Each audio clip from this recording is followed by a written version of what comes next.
Նայում ժողովուրդ ապրեք։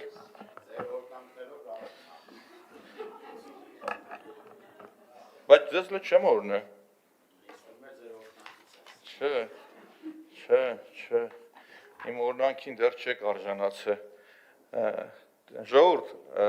հարգելի գործընկերներ, հերթական անգամ փաստում եմ, որ այս դահլիճի գաղջ մթնոլորտը ձևավորվում է հենց ՔՊ-ի կողմից։ Այսինքն մեր ֆրակցիայի կողմից ոչ մի հարց, ոչ մի ելույթ չկար, քնավ, հելավ, ուզում էի որ Տիգրան Ավինյանը ստեղ լիներ, հելավ սկսեց հիշել մեզ։ Երբ որ մենք բոյկոտի կոչ էինք անում, ստեղից կանգնած մեծաբերան հեգնում էիք, որ չի ստացվել ձեր մոտ բոյկոտը։ Այսօր հոնգուր լաց եք լինում, որ մեր խոսքը տեղ է հասնում։ Այդ ձևի կմխկտակ։ Հիմի շարունակությունը գամ։ Այդ որ ասում եք ավտոբուսները փոխել ենք, այն հայգերները ո՞ր թվից է։ Այն բայն գազել սիթիները 130 հատ որ ունեք։ Երևանը ավելի շատ, ավելի ուրեմն չխանգարի, պարոն Բադալյան։ Ուրեմն շարունակեմ։ Երբ որ ասում ենք Երևանը 500 շարժակազմի պակաս ունի, ասում եք 2031 թվականին կունենանք։ Լուրջ եք ասում։ Բայց ձեզ նայեք, էլի։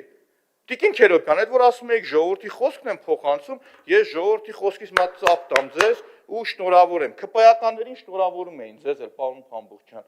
Իսակովյան լճի կապակցությամբ։ Այդ որ Իսակովի փողոցը փագեցիք, սարքում եք, մի հատ անձև եկավ, լիճ դառավ այդտեղ։ Այդ լճի բացման կապակցությամբ դե շնորհավորում են։ Կմտնեք իմ TikTok-ի էջը, լճերը կտեսնեք։ Բա լավ է ճանապարհը որ սարքում եք, չեք գիտակցում, որ հատա ջրա հեռացում պետք է լինի առաջինը։ Ճանապարհը չի սարքվել։ Ուրեմն գծանշումներն էլ արած է, այդ վիդեոներն էլ հրապարակած է։ Ձեր մոտ ասֆալտ փռելը չի ստացվում։ Կանե փաճեցրեք, օրենքն էլ ունեք, կամ լոբի։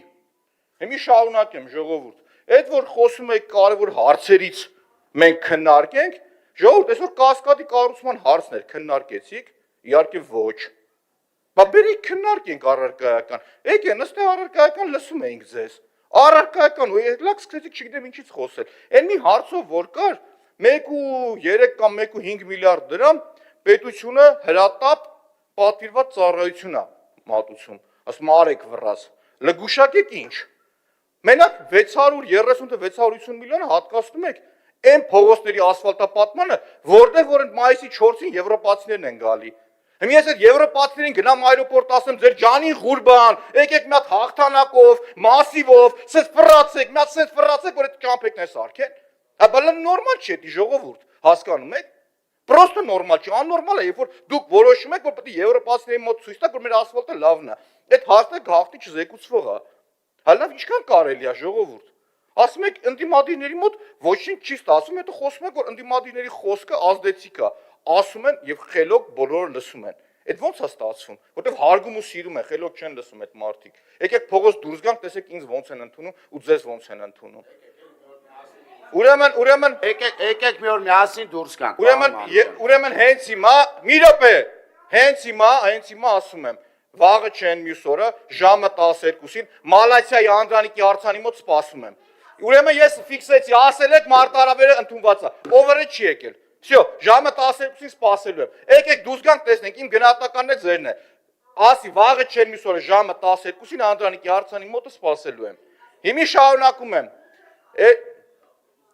Էլի են աղջիկը խոսած, տիկին ջան, մի խոսացեք, էլի խնդրում եմ, էլի մի խոսացեք, էլի, եղավ, հիմի շարունակում եմ ես, ցավոտ է իրականության ժամանակը մոտենում է ավարտին։ Ուրեմն ես ավարտեմ վերջում, ասեմ, այն թալանչու, վատ կառավարողի պիտակը ստվերի պես ձեզ հետևելու է, ուր գնաք նայելու եք ու վեր եք թռնելու դուք այդ դրանից, որտեվ դա ձեր ստվերն է, Իսակովի պողոտան վառ օրինակ, որ սարքել եք ինչ վիճակի մեջ է, էս եք դուք, նեղանակ, չնեղանակ հենց էդ է, դրա համար մեր ասած խոսքը տեղ ասում, դրա համար ժողովուրդը մեզ սիրում է։ Սիրելի երևանցիներ,